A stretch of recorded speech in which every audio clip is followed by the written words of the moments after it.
नमस्कार दोस्तों, क्या आप भी एसएससी एमटीएस की तैयारी करने की सोच रहे हैं? अगर हाँ, तो मैं आपको बता दूं, आप बिल्कुल सही वीडियो को देख रहे हैं, क्योंकि आज की इस वीडियो में मैं आपको एसएससी एमटीएस से जुड़ी हर छोटी से छोटी जानकारी देने वाली हूं। जैसे एसएससी एमटीएस की तैयारी कैसे करें, इसका एग्ज़ाम पैटर्न क्या है, एज लिमिट कितनी है, एग्ज़ाम को क्रैक करने के बाद किन पदों पर नौकरी मिलती है, सैलरी कितनी होती है। ऐसे तमाम सवाल हैं जिनके जवाब अपनी आज की इस वीडियो में मैं आपको देने वाली हूं, ताकि आप सरकारी नौकरी पाने का सपना सच कर सके। दोस्तों, यहाँ सबसे पहले हम जानेंगे एसएससी एमटीएस होता क्या है, क्योंकि बिना इसे जाने आप इस एग्ज़ाम की प्रिपरेशन अच्छे से नहीं कर पाएंगे।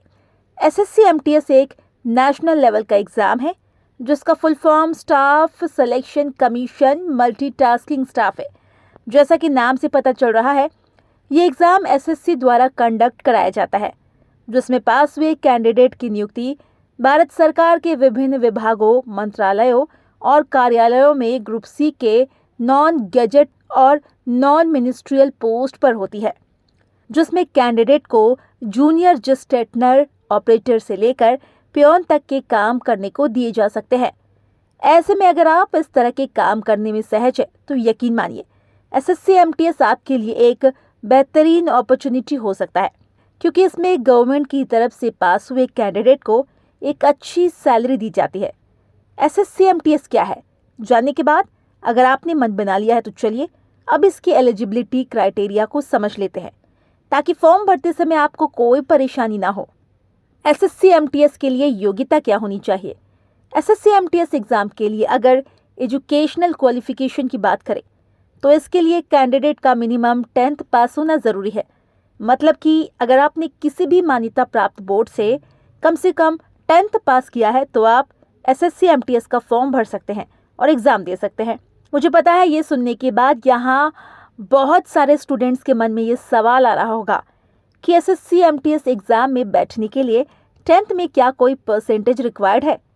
आपको जानकर खुशी होगी कि अभी तक तो एसएससी द्वारा एमटीएस एग्ज़ाम में बैठने के लिए 10th में किसी तरह की परसेंटेज की मांग नहीं की गई है।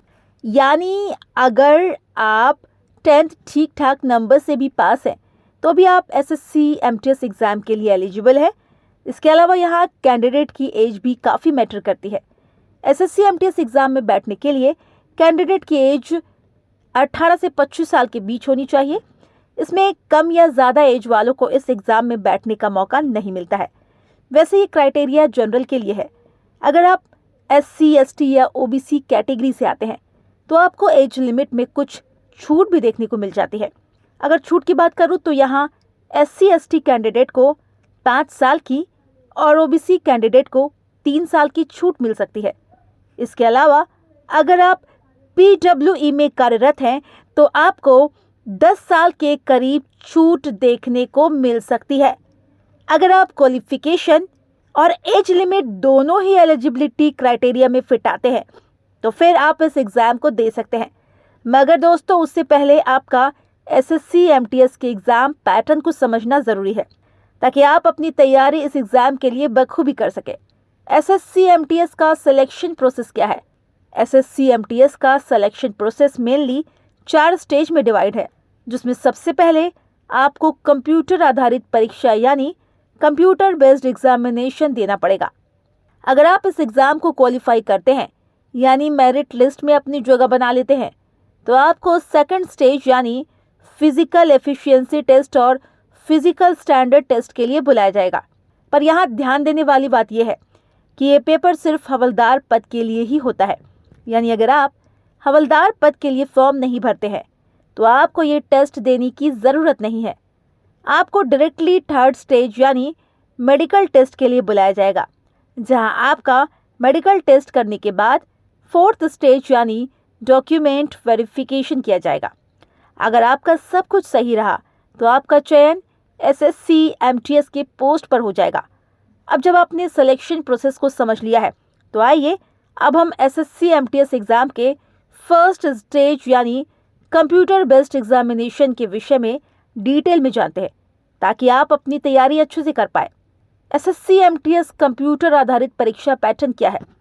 एसएससी एमटीएस की कंप्यूटर आधारित परीक्षा 2 सेशन में होती है, जहां फर्स्ट सेशन में रीजनिंग और मैथ सब्जेक्ट से 20-20 क्वेश्चन पूछे जाते हैं। ये एमसी क्विज टाइप क्वेश्चंस होते हैं। यह प्रत्येक सब्जेक्ट 60 नंबर का होता है, यानी इन दोनों सब्जेक्ट को मिलाकर आपसे 120 नंबर के क्वेश्चंस पूछे जाएंगे, जिन्हें हल करने के लिए आपको 45 मिनट का समय दिया जाता है।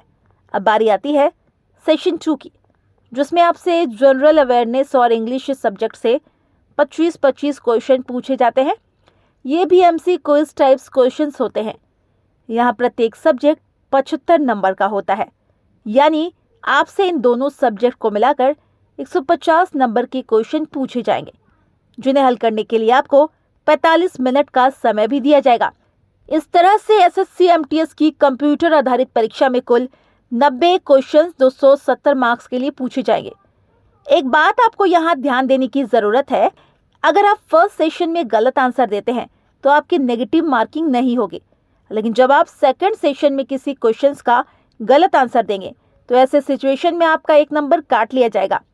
दोस्तों, सेकंड सेशन में क्वेश्चंस का आंसर सोच समझ कर देने में आपकी भलाई होगी। जब आपने एसएससी एमटीएस के बारे में इतना सब जान लिया, तो चलिए अब समझ लेते हैं सिलेक्शन के बाद आपको किस किस पोस्ट पर काम करने का मौका मिलता है। SSC MTS post details. तो दोस्तों, जैसा कि मैं आपको बता चुकी हूँ, एसएससी एमटीएस एग्जाम को क्रैक करने के बाद कैंडिडेट को सरकार द्वारा अपने विभाग और मंत्रालय में ग्रुप सी के नॉन गैजेट और नॉन मिनिस्ट्रियल पोस्ट पर नियुक्त किया जा सकता है, जिसमें मुख्य रूप से प्योन, दफ्तरी, जूनियर जस्टेटनर ऑपरेटर, जमादार, चौकीदार, गार्डनर, सफाई, mess helper, sweeper, shopkeeper, clerk, computer operator और ऑफिस असिस्टेंट जैसे पोस्ट शामिल हैं। यहाँ पोस्ट के बारे में तो आपने जान लिया। चलिए अब इन पोस्ट पर काम करने की आपको कितनी सैलरी मिलेगी उसे समझ लेते हैं। एसएससी एमटीएस की सैलरी कितनी होती है?